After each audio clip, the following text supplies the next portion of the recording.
Obunachilaringiz uchun xudo xolasa bitta o'quvchini bepul o'qitib beraman. Yaqin mana shu pravani 10 kunda oldim desam ishonasizmi? Bemalol ishonishingiz mumkin. Haqiqatan mana shu pravani 10 kun qattiq tayyorlanib turib bitta kirishda olib chiqdim. Buning uchun menga Hafta ishonch o'quv markazi yordam berdi.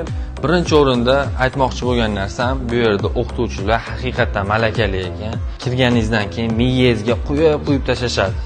Keyin shunaqa 3D xonalari ham bor. Bemalol kirib, mashinaning ichki a'zolarigacha ko'rib, yaqindan mashinani bilib olishingiz mumkin. Faqatlar tanishinglar, Hafta ishonch o'quv markazining ish boshqaruvchisi Bezod aka. Bezod aka, meni obunachilarim uchun qanaqa aksiya qilib bera olamiz? Obunachilaringiz uchun xudo xolasa bitta o'quvchini bepul o'qitib beraman. Bitta o'quvchini bepul o'qitamiz. O'zi narxi 5,5 million. Bitta o'quvchini bepul o'qitib beramiz deyaptilar. Nima qilamiz bo'lsa, Bezod aka, mana shu videomiz 500 ta like yig'sa, kommentariyasida shunday randomli bitta odamni tanlab turib, akkauntda o'sha odamni bepul o'qitib beramiz. Agar siz pravez bo'lsa, yo bo'lmasa prava yoshiga yetmagan bo'lsangiz ham yaqin tanishingizni o'rningizga o'qitib beraveramiz. Samim glавныйsi akkaunt yutish kerak. O'sha akkaunt tanlagan akkauntimiz yutish kerak. Bo'ldi. Hammalarini Hafta ishonchda kutamiz. Xo'p, bu tarafdan kelganingizda Toshloq tomondan 8-maktabdan o'tganingizda chap qo'lda, bu taraf Toshloq MIPiga yetmasdan